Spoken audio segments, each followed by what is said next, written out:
All right, let's wait for everything to load up here and then we will get started. Let's see, do we have Rockfin, YouTube, where you at? Looks like YouTube is coming to life. All right, YouTube is up. Twitter is up. Twitter's always first. You know how that goes. Let's see. Rockfin, there you are. Rockfin was last here. All right. But that's okay. We got Rockfin. We got them all. All right. There we go. Good stuff.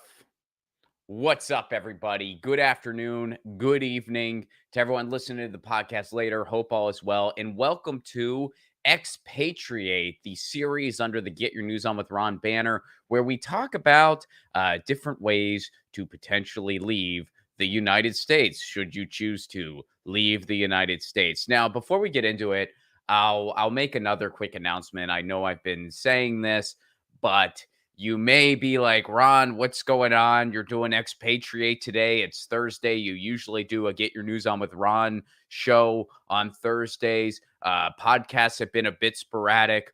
What's happening? Is everything okay? Well, actually, things are a little bit crazy, as you might already know. But for anyone not in the know on that, in the past few weeks, I got COVID and I got COVID right before I was supposed to go to Iceland for some shows. I had to cancel the Iceland show. Well, reschedule. I'm going to hopefully reschedule everything for next year, but I had to postpone the Iceland shows and I had to deal with COVID, obviously. Also, what else was going on during that time? Well, I was about to move, so I had to deal with moving, and by the time I recovered, it was just in time to move. So talk about a great way to rejoin society. And then on top of all that, I was helping out with the antitrust campaign over at Fight for the Future. So it's been a lot of things all at once. A move, having to deal with postponing an international festival. Well, the festival wasn't postponed. My performances there were. Dealing with COVID and dealing with the move. It was a lot. It's been a lot. I'm still getting through it. I'm still catching up. So I appreciate your patience and understanding during this time. I appreciate your love and support during this time. And things have been a bit sporadic, a bit touch and go. But within the next week or so, we should kind of get back to the regular schedule of Expatriate and to Get Your News On with Ron stream and guests and so forth. So I appreciate your patience. I know shows have been a bit sporadic, but that's what's going on. I am feeling much better. My wife is feeling much better. Lucy's doing good. So yeah, that's the quick update there. Before we get into today's topic, I wanted to share a brief story that kind of goes into the theme of Expatriate in general. So you guys know me, I'm a big music guy, and a band that I grew up listening to is a band called Anti-Flag. They are a punk rock band out of Pittsburgh, Pennsylvania, which is the same hometown as me. So I kind of grew up listening to their music. When I got into punk rock, they were the first local punk rock band I discovered. And I didn't really know that punk rock was a thing that happened outside of New York and London, and so I was real excited about that. So anyway, one night, many years later, when I was living in Pittsburgh, I got to hang out with the lead singer of Anti-Flag, a guy named Justin Sane, and we hung out one night. And he was telling me a story about a death in the family. He had a death in the family, very, very sad. And it happened in the middle of a tour for the band. And he was telling me how he had to leave and the shows had to go on without him. And I was a bit like, whoa, I was a bit taken aback by. I mean, he's the lead singer. He's been the longest member in the band. Him and the drummer have been there since day one. And I was a little bit like, whoa, man. And I said to him, I'm like, how were they able to do shows without you? How was that possible? And what he said to me next was very poignant, and it has stuck with me to this day. And just for the record too, he didn't say it in like a preachy way or anything like that. Like it's not like he was lecturing me. He just said it conversationally, but it really stuck with me. And I'm sure he doesn't remember saying this to me. I'm sure it was just an aside on his part, but it really made an impact on me. And here's what he said. He said, people always seem to focus on all the reasons they can't do something instead of all the reasons why they can. And man, did that make an impact on me. And it still does to this day. I still hear that to this day. This encounter was over 10 years ago. This was over 10 years ago. Sorry, my seat's a little weird here. But I still remember it. I still remember him saying that. And I've carried that with me in my life. Especially as somebody who dwells in show business or whatever you want to call it, there's always going to be people who think of all the reasons why they can't make a movie or why they can't launch a podcast or why they can't go on a certain tour. That's always going to happen. Instead of focusing on all the reasons why you can do something. Now, I'm not saying to be totally unreasonable about things in life. You know what I mean? Like, if you have a $150 budget and you're trying to produce a script that involves multiple car chases and explosions and a spaceship exploding, maybe that's not the right project for your $150 budget. Maybe you should consider something else. But you know what I mean? Where it's like a lot of times there are ways to do things, but instead people focus on all the reasons why they can't do something. And then Justin went on to explain to me how the guitar tech filled in for him and the bassist and other guitarists filled in on the vocal duties that he would normally do. And he flew back to Pittsburgh to be with his family and he rejoined the band sometime later in the city that they were in. So he missed some of the shows and then he was back. Of course, the audience understood, had a death in the family. Family's got to come first. And it worked out. And that thing that he said though, man, it really, and again, it's not like he was giving me a lecture. He just said it as an aside. But it really struck me. And it also struck me the person it was coming from. This is somebody who made a living and still makes a living to this day. There's still a touring band, makes a living, and I'm assuming a pretty decent one. I'd imagine they make a decent living doing what they do. And he has made a living in punk rock music, which on its own is a very hard thing to do. And he's done that being based out of, for the entirety of the band's existence, out of Pittsburgh, Pennsylvania, which I love my hometown. Not trying to rag on my hometown at all. But if you want to do something in the creative field, it's not the easiest place in the world to do something like that. I mean, nowhere is, but Pittsburgh, it's a Rust Belt city. It's not a place that is super resource rich if you want to do something in the creative field, be it a musician or a comedian or anything like that. It has gotten better over the years. It is different now than it was when I was a kid and when Justin was a kid. But nonetheless, my point is, here's a guy who was able to accomplish all those things completely on their own terms. So that really stuck with me. And bringing it into this series, you know, there's always going to be a lot of reasons why you can't do something like leave the country and start over again somewhere else. But there's also a lot of ways why you can. And the purpose of this series is not to tell you leave the United States. That's not the purpose of this series. That's your decision. I can't make that decision for you. Nobody can. That's a decision between you and your household. But the point of this series is just telling you the different things that are out there, the different resources that are out there, and the different lanes that exist to help you make that decision. And by the way, the decision you might make is that I want to stay in the United States. I want to stay here. And here's all the reasons why I can do that.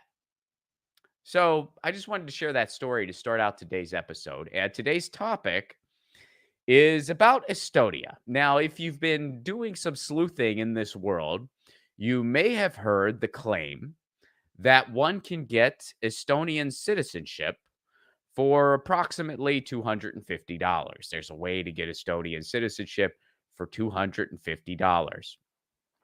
Is that true? Drum roll. No. That's not true. If that's all you were interested in knowing, I guess you can turn this off now. I'd prefer you know, because we're going to talk about why that claim exists. But if that's all you were interested in knowing, hey, can I do that? No, you can't, folks. If you could do, a couple people just left on the live stream here. A couple people just bounced. They were like, okay, cool. That's all we needed. Thanks, Ron. I'm going to explain why that claim exists, by the way. But yes, you cannot do that. I know based on everything I just said, you might be thinking, wow, there's so many ways.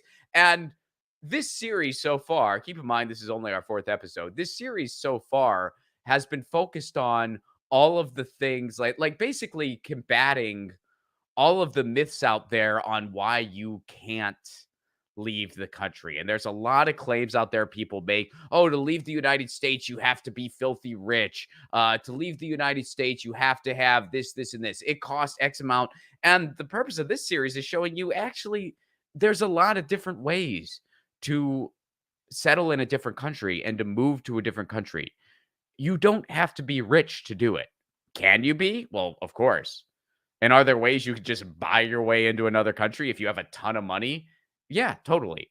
But is that the only way? Absolutely not.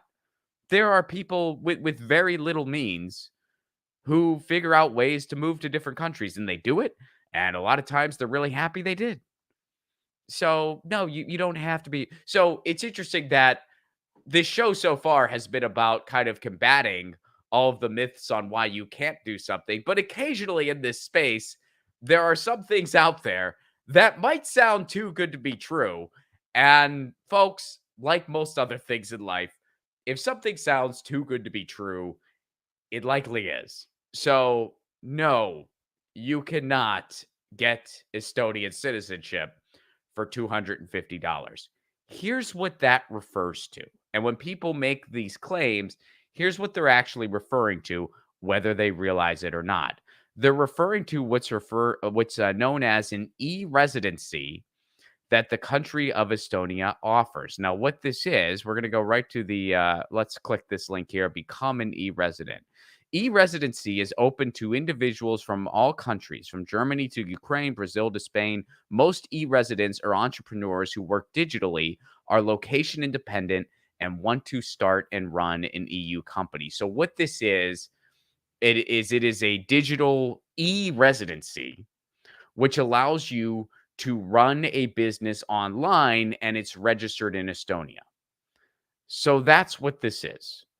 Here's what they say here on the website. When you join Estonia's digital nation, you can start a company 100% online, run your EU business remotely, and eliminate paper and bureaucracy. Apply for your digital ID form and e-residency today. Now, I clicked around on this website a little bit, folks, and it actually took me a hot minute to find this, but I sleuthed around, and real quick, here is the answer to what exactly this is and isn't. All right. So, what is e-residency? I'm reading from the website. Estonia is the first country to offer e-residency, a government-issued digital identity and status that provides access to Estonia's e-services and transparent business environment. E-residency provides the key for a growing global community to access Estonia's digital nation. Estonian e-residency enables digital entrepreneurs to establish and manage an EU-based company completely online from anywhere in the world. Thus far, more than 85,000 people from 170 plus countries have applied for e-residency, establishing over 19,000 Estonian companies. Okay, so here's the notes. Now, this part is important. Ready for this? Note, an e-residency digital ID card provides access to e-services, but is not a valid form of physical identification and cannot be used as a travel document. This part's really important, folks. E-residency does not confer citizenship, tax residency, physical residency, or right of entry to Estonia or the European Union without a digital visa should one be required. E-residency status alone does not guarantee access to banking services. So it's not citizenship. That's basically a somewhat long, although it's pretty straightforward way of telling you this is not a citizenship. This does not, and I'd imagine there are people who have probably started this process not realizing they weren't getting citizenship. I bet that has happened. But just so you know, this is not citizenship. It does not give you citizenship to Estonia. It does not give you citizenship that's relevant in the EU or viewed by the EU. That's not what this is at all. This is a digital e-residency for a business. That's essentially what this is. Now, just for the record, I'm not in any way implying that this thing is a scam or it doesn't have its use. This, in fact, here, let's watch this video slash listen to this video. So this is what is e-residency, and this is again from their website. Our new digital world knows no borders, and great business ideas are no longer limited by where you work or live. E-Estonia is a digital nation for global citizens, for those who've thrown off the shackles of national boundaries. Literally anyone in the world can apply. E-residency is legitimate and transparent. A government-issued digital identity that gives you the freedom to run a global EU company online from anywhere in the world. Establish a company within a day. Access business banking. Use international payment providers. Digitally sign documents and contracts, and declare Estonian taxes online. We're Estonia. Tech is our expertise. And through e-residency, we are empowering entrepreneurs everywhere. No matter where you were born, no matter what passport you carry, you can apply. Use e-residency to run your business from anywhere in the world. Unleash your entrepreneurial potential, because no business should be bound by physical borders. Apply for e-residency today and join our new digital nation. e-resident.gov.ee. So there you go. I mean, that straight up explains what it is. It is an e-residency. It's basically registering a business in Estonia, an online business that gives you access to the resources that come along with it. Now, just for the record here, and to be totally transparent, I'm not in any way implying that this is something that is useless or a scam or anything like that. I am sure there are plenty scenarios where something like this is very useful. Again, if you do have an online business, and let's say you want to be based somewhere in the EU and maybe you live in the United States or anywhere else, you might want to register this business. And that might kind of facilitate everything else to an extent. Although, again, this is not residency. This is not residency. Maybe you want to register a business. Maybe you want to deal with taxes that way. Of course, you would need to make sure you're not going to get double taxed based on where you are a citizen. That is beyond the scope of this show. I am not a tax expert. I can't even say it. I'm not a tax expert. I do not give tax advice, nor am I qualified to do so. I'm just saying that I'm sure there are plenty of scenarios where something like this is very useful, but for the purposes of this show, there's some sort of banter out there and some misinformation out there, and I do believe it's totally unintentional, but there's some sort of gossip that, oh yeah, you can get Estonian residence. You could be a resident of Estonia for about $250. First of all the fees involved with an e-residency is actually a little bit more than that. It's I believe there's a 100 euro fee, and then there's another fee that usually ends up being about 190 euros. That's more than $250. So right there, it's actually a little higher than that. It's more like $300 plus. But also, it is not citizenship or anywhere close to it.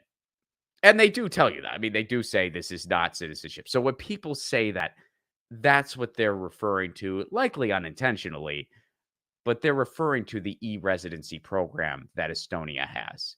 So I mean, look, folks, think about what's been going on in the United States the past couple weeks.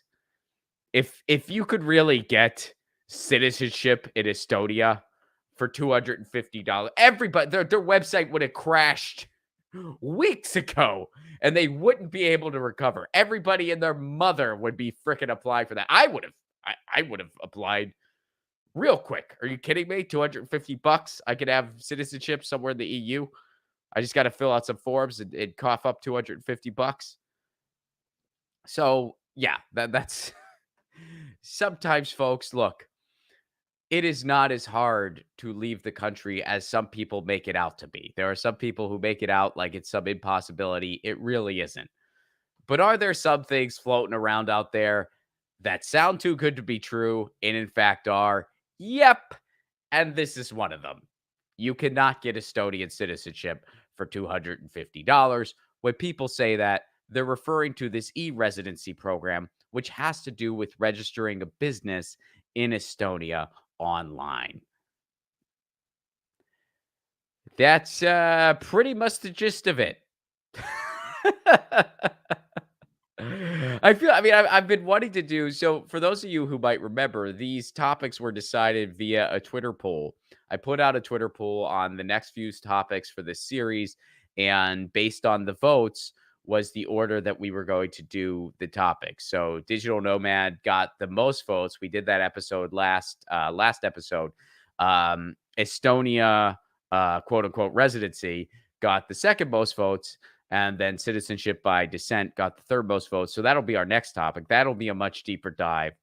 But, I kind of looked into it and I realized, yeah, this is not. I mean, when someone brought it to my attention, I kind of thought, yeah, this has to be too good to be true. And of course it was. But that's kind of how this episode was set to go, folks. That's cut and dry what's going on. I wasn't sure. I was just like, how should I deliver this episode? You know what I mean? Like, how should I kind of go about this? And I just decided, well, I'm just going to tell them, no, it's not really a thing. Sorry. And then I'll explain why it exists. So I hope for those of you who just got the answer and then left, all right. I mean, hey, maybe that's all you wanted. That's all you got. And for those of you who wanted the explanation, I hope you understand the explanation. And if you do think that something like this is for you, by all means, take a deep dive into it. And we'll get to some announcements here. For those of you who want the resources that are used in this show, you can subscribe to my Substack. That's the best way to do it. I, of course, will include these links in the description. But go to my Substack, ronplacone.substack.com, where I provide the resources that I use for each episode. And I, kind of break it down a little more thoroughly. So it's a good resource to accompany this show. I know that the resources for today's episode might not be all that useful to you unless you think, oh, this e-residency thing does sound like it's for me. But it'll be there anyway. And now, at least if you come across this myth at some point in your discoveries, you will know to ignore it, basically, and where it comes from. So subscribe to my Substack, ronplacone.substack.com. Ron, could you do an episode on Portugal and their complete national decriminalization on drugs? How does that affect Americans who visit? I'll definitely be doing an episode on Portugal. I'll be doing a lot on Portugal. I've already touched on it a little bit in the Digital Nomad episode and on their D7 visa, but I'll be doing more on that. As far as like particular laws and stuff like that, I mean, yeah, I'll touch upon it, but the purpose of this series is talking about all the different ways one can leave the United States and the processes involved there. So that's what I would be focusing on. But yeah, thank you for that question. And yeah, there will definitely be a lot more Portugal centric stuff. So guys, tour dates, I got them. ronplacone.com. We got some shows coming up in the Northwest. That's myself and Graham Elwood. Go to ronplacone.com. July 28th, Portland, Oregon. July 29th, Seattle, Washington. July 30th, Vancouver, British Columbia.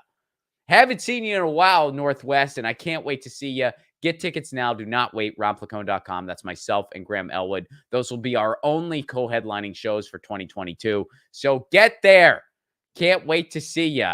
And to everyone in Iceland, I'm really sorry I got sick and had to postpone the shows, but I'll likely be coming at you in 2023. 2023, I'm planning on doing some touring in the UK. So what I'll probably do is I'll tack Iceland onto that. So I will see you soon. I'm sorry about this year. I was so bummed out. So bummed out. But hey, I got COVID and at a really, really crappy time. Not that there's ever a good time, but a really crappy time nonetheless. So let's see here. Roger Meadows, what's up? Roger Meadows, thank you very much for the Rockfin tip. You help keep the show on the air. Ron, I've been making that point to people all my adult life, telling people you're putting so much telling people you're putting so much time and energy into putting up your own barriers of trying to predict what you might think the opposition might put up before they even manifested itself. Well, in the meantime, you can put that same energy and time into making excuses why you can. Also, Ron, about leaving the US, I make that argument to high schoolers looking to go to college. Study abroad for free. Some countries will even pay you to go there. I know, right? We're going to do more episodes on that too, Roger Meadows. We're going to, because that's something I need to do a deeper dive into. But yeah, there's countries out there. I think Denmark's one of them, where if you're a citizen, they will literally pay you if you're going to school, and not just like, oh, you get an assistantship. Like they will actually give you a living stipend if you're in school. So anyway, I mean, it's not, but a lot of those countries, it's not super easy to get citizenship there because they offer all those things. If US students did this in mass, they probably wouldn't even come back after they get guaranteed healthcare, better free internet, more power in the workplace, all because of crackdown on monopolies and tax the rich programs. Watch US colleges panic as they begin to collapse, crying uncle until the US offers the same. I think you're absolutely right. I really do. I used to work in information technology. This is Roger. I cure big on public broadband infrastructure and universal access. There's a bill in Congress called the National Infrastructure Bank by Chicago Congressman Danny Davis. The ones who are spearheading this is the National Infrastructure Bank Coalition. I've been getting them interviews. I was able to get them interviews on Sabby and Headline Media, and why I like to interview. I don't know if you're saying, would I like to interview them? Sure, I'd love to, Roger. Feel free to email me on that. That sounds very interesting. Something like a public bank, which I'm not familiar with this policy, so I'm not sure if that's what you're referring to, but something like a public bank could also bleed into internet infrastructure, because a public bank, all the resources from the public bank, instead of fees going to some for-profit entity, the fees go back into a community. That's why a public bank is such a good thing and is such a better way to do banking. So yeah, something like that could then be used to fund something like municipal broadband or universal broadband. So cool stuff. And Roger, yeah, please email me. I'd be very curious to speak to somebody about that and have them on and Get Your News On with Ron show.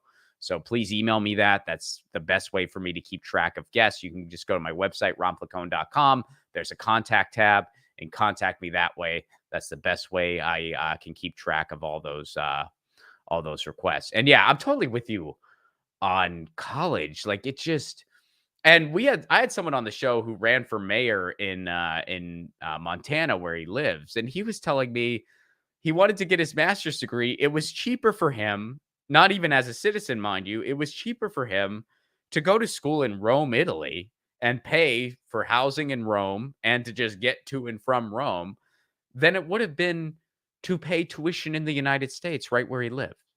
Because when you factor in how cheap their tuition is in comparison, it's still way cheaper to factor in your travel costs and living costs than it is to just go to school in the United States. A lot of people are really catching on to that, and they're thinking, why should I stay here to go to college? I'm going to go somewhere else. So something is going to have to give in higher ed. Something is going to have to give, or it's going to completely collapse. Because we have reached a point where higher ed is a tool solely for the elite, which is not only disgusting and fascist, but it's also completely unsustainable. So I'm with you. Excellent points and good to hear from you, Roger. Always appreciate hearing from you.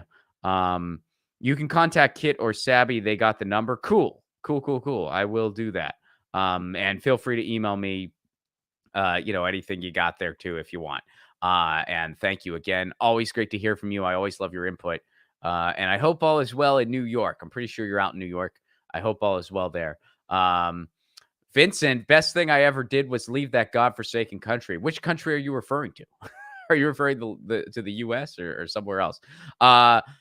Deha, what's up? Deha Co. Thank you very much for the super chat contribution. You help keep the show on the air.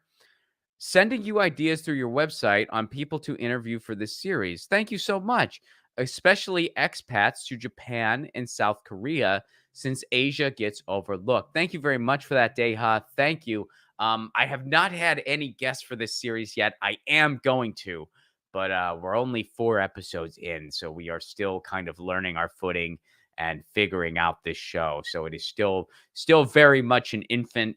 And I've mentioned this before, but I'll mention it again. I've never done an instructional, informational type podcast before. This is my first time doing that. So I appreciate y'all taking this journey with me. And I hope it has been fruitful and constructive. But I am still learning as I go in doing a podcast of this format. But I've really been enjoying it. So I hope you've been enjoying it too. And Deha, thank you for that. And I look forward to when I have guests on this series, which I will do. And yeah, Asia, a lot of the Asian countries, I just know the least about because for someone like me, that's not an area that was on my peripheral as somewhere I would ever potentially go. I'm sure all those countries are very, very wonderful, and I look forward to visiting. I've been wanting to go to Japan for years, but for me, largely due to things like stand up and family and stuff like that, if I were to ever leave the country, I would likely go. Well, I've already done an episode on it. I would go somewhere in the EU, likely to Italy. At least I would at least start in Italy. So that's where a lot of my research and focus has been. But, I do want to also highlight the Asian countries, and I will likely need guests to help me through that. So thank you so much for that email, Deha. I look forward to reading it. And thank you very much for that. So thank you very much, Roger. And Vincent, you left the US and you're in Mexico. That's awesome. Drop me an email if you want. Let me know some more about that. Maybe I could have you on the show sometime. I've had a couple people email me about their experiences, and I have mentioned, I'm like, would you want to come on the show? And a lot of them, some of them are like, that's not my thing, which is totally cool. But yeah, if you're interested. Oh, and Vince, you spend time in Portugal. Cool. That's awesome. Yeah, drop me an email if you want, Vincent. I'd love to hear more about your story. Whether you want to come on the show or not. Maybe you're like, going on a podcast isn't for me. That's totally fine. But either way, email me and maybe I could like highlight your story. I could do it anonymously if you want. But please, I'd love to learn more about you. And you can just go to romplacone.com and email me that way. Guys, thank you so much for being here for another episode of Expatriate. Deha, Roger, thank you very much for the Rockfin tips. You help keep this show on the air. Thank you very much for that. Vincent, you can just email me at my website, romplacone.com. There's a contact tab. Those emails go straight to me. That's the best way to get a hold of me. So thank you, Deha. Thank you, Roger Meadows. And thank you, everyone else, for your thoughts and questions. Thank you, Vincent. And thank you. Who was the question I got to about the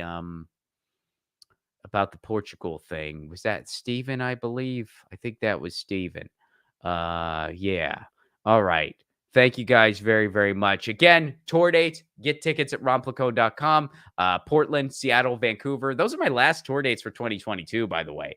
I'm going to be focused on 2023 after that. So if you want to catch me this year, romplacone.com, Portland, Seattle, Vancouver. Those dates are with Graham Elwood. Get your tickets now, romplacone.com. If you want to support this show on the sustainability end, patreon.com/romplacone. For a give what you can level, you get all kinds of exclusive content. I'm going to have another perk that I'm unrolling soon when it comes to this series, by the way.